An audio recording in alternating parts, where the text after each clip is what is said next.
Narkoba telah menjadi ancaman yang sangat besar untuk kelangsungan generasi bangsa. Daya rusaknya begitu dahsyat dan menyasar segala kalangan usia. Karena itulah upaya pencegahannya harus dilakukan secara masif dan melibatkan semua stakeholder yang ada. Sebagai langkah konkretnya, BNN Kota Gorontalo merangkul para pekerja, baik di lingkungan instansi pemerintah dan swasta, untuk menjadi relawan anti narkoba.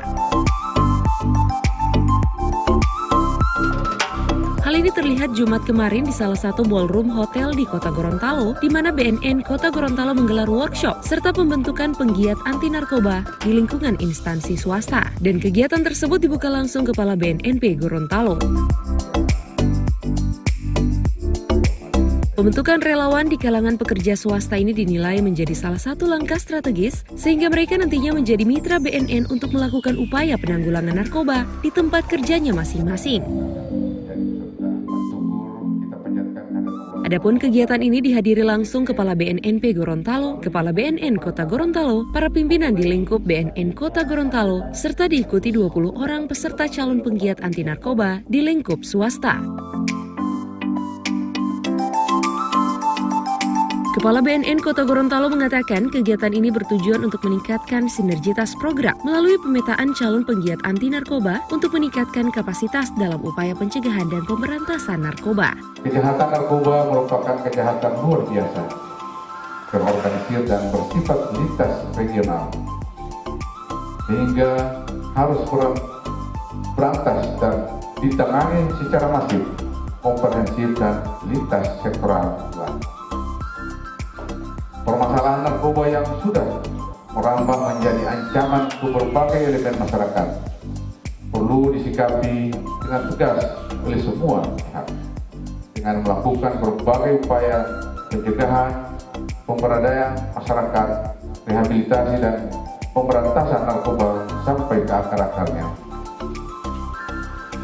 Badan Narkotika Nasional sebagai garda terdepan dalam permasalahan narkotika di Indonesia harus berperan aktif mengajak seluruh pemangku kepentingan baik di lingkungan pemerintah, BUMN maupun pihak swasta agar bersinergi dengan dalam melawan ancaman dan bahaya narkoba melalui program P4G yang dilaksanakan BNN. Tujuan dilaksanakan kegiatan tersebut adalah untuk membangun jajaran kerja di lingkungan swasta dan pemerintah, mewujudkan kepedulian pihak swasta serta meningkatkan sinergitas program melalui pemetaan calon penggiat anti narkoba untuk meningkatkan kapasitas dalam upaya pencegahan dan pemberantasan penyalahgunaan dan peredaran gelap narkotika atau P4G. Dirinya menambahkan di tahun 2019, BNN melakukan survei bekerja sama dengan Lembaga Penelitian Indonesia dan salah satu kesimpulannya yaitu tingkat penyalahgunaan narkotika sektor pekerja masih dominan sehingga perlu diambil langkah strategis untuk pencegahannya. Oleh karenanya ini menjadi tantangan yang harus dijawab bukan saja BNN namun semua stakeholder termasuk pekerja di sektor swasta wajib secara masif untuk ikut terlibat memerangi narkoba terutama di Provinsi Gorontalo.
Liputan Aktutorial Mimosa TV.